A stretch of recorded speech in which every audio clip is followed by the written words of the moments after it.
Hello everyone, Gautam মনি লাইফে সবাইকে স্বাগত জানিয়ে আবার একটা নতুন ভিডিও নিয়ে চলে আসলাম অনেকদিন পর। তো দেখো, আমার বড়মশাই চলে গেল জল আনতে। যেহেতু আজকে আমার বাপের বাড়িতে একটা অনুষ্ঠান আছে, ছোট্ট করে আমার ভাইয়ের বউয়ের সাধের অনুষ্ঠান। তো এই যে একটু ডেকোরেশনের চেষ্টা করছি আমরা। তো আমার বড়মশাই সকালবেলা জল নিয়ে চলে এসছে। তো এই যে দেখো, এই যে একটু ডেকোরেশন করার চেষ্টা করছে। আর এই যে ঘড়ায় জল তুলে রেখেছে, আমাদের মধ্যে নিয়ম আছে বাপের বাড়িতে যে ওই ঘড়ার জলে আমার ভাইয়ের বউকে স্নান করানো হবে। তো তারপর এই যে দেখো, সবাই মিলে আমরা ডেকোরেশনের কাজ শুরু করে দিয়েছি। তো তারপর এই যে জল রান্নার জন্য ছাদে তুলে দেওয়া হয়েছে, আর 2 বোতল জল এক্সট্রা বাইরে রাখা হয়েছে। তো এখানে এই যে আমার শাশুড়ি মা বসে মাথা আঁচড়াচ্ছে, আর এখানে আমার মা এই যে 7 রকম সবজি ভাজা করতে হয়, তো সেটাই মা কাটাকুটি করছে।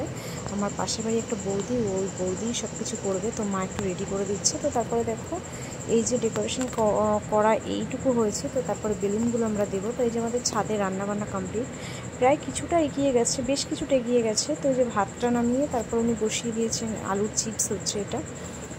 তো এই যে এখানে ছোট্ট করে রান্নাবান্নার আয়োজন করা হয়েছে, বেশ কিছু লোকের নিমন্ত্রণ করা হয়েছে, বেশ কিছু লোকজনকে। তো এই যে ডেকোরেশন কমপ্লিট আমাদের। তারপর এই যে আমার ভাইয়ের বউ স্নান করতে চলে গেছে, তো আমিও স্নান করে নিয়েছি।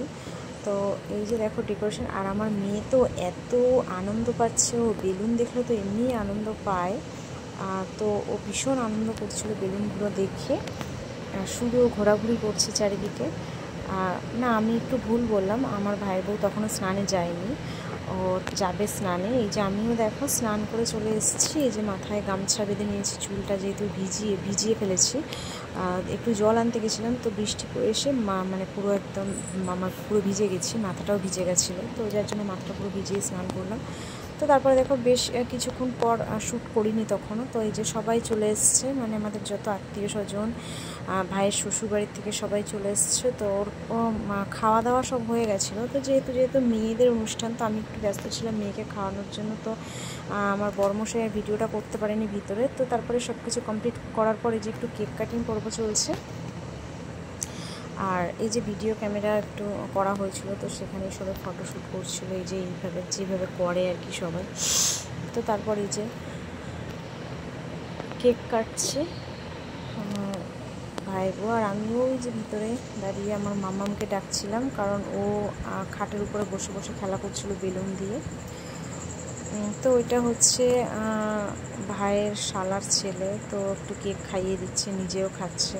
তো এই যে বাচ্চারা এই যে আনন্দ করছে। তারপর এই যে মাম্মামকে ডাকার পর এই যে মাম্মাম এবার নিচে নেমে আসলো। ওকে বললাম যে তুমি একটু মামিকে কেক খাইয়ে দাও। তো যে ও নেমে এসছে, ও একটু কেক খাইয়ে দেবে মামিকে। তো এইভাবেই চলতে থাকলো অনুষ্ঠানটা। তো একটু আমরা আনন্দ মজা করলাম। এই যে তোমরা দেখতে থাকো,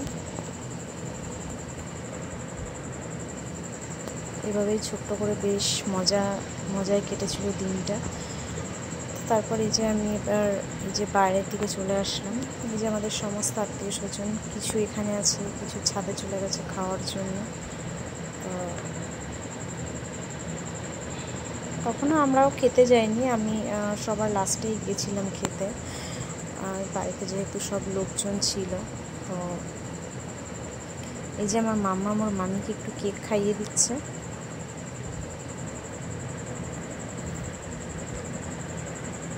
তারপর ওরা দুজন একটু খাওয়াখাওয়ি করছে কেক।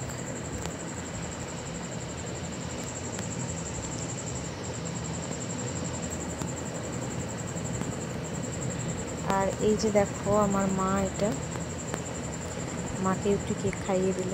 আর এই যে